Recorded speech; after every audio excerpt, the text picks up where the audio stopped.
Doing business is all about getting your message right. Unfortunately, too many people think that their message is all about what they do, when actually it's far more about who they are. Anyone who knows me will be aware that most of what I do is based on the strategies of the Disney Corporation. The story of Disney is essentially that of one man, Walt Elias Disney, who founded Disney Studios in 1923 with a simple vision to make people happy. Disney has come a very long way since then, and had its share of ups and downs, too numerous to discuss here. However, in the last 90 years, one thing has endured: its message.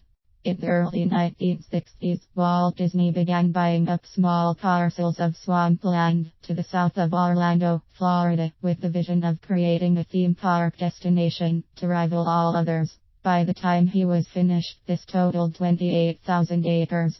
Sadly, Walt Disney died in 1966, before building could begin, before his dream could become a reality. But fortunately, as well as being a visionary, Walt Disney was also an inspiring leader and extremely adept at sharing his vision with those who worked closest to him.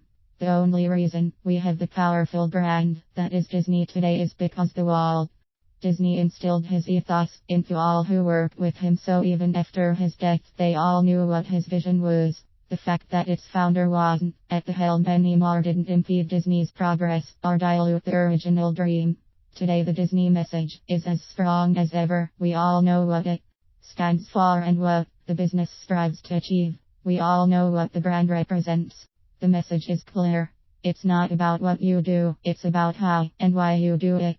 Now it's safe to assume that as you are currently running your own business, you actually know what you are doing, and unless you work in a particularly specialist or niche sector, it's also pretty safe to assume that your competitor in the firm down the road knows what he's doing too.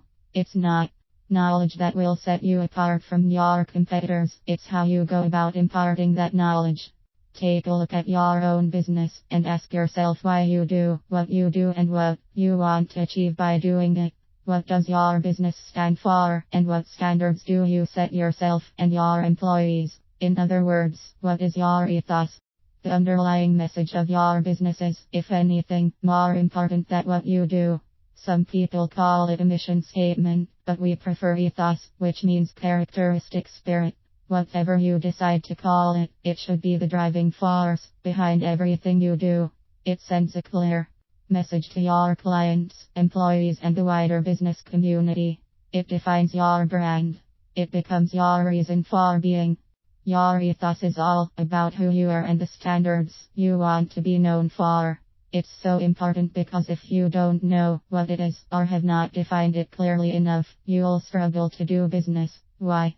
Because people only do business with people they trust. If your ethos is clear in everything you do, clients will fundamentally trust you, as they will recognize and subscribe to the sentiments you operate by.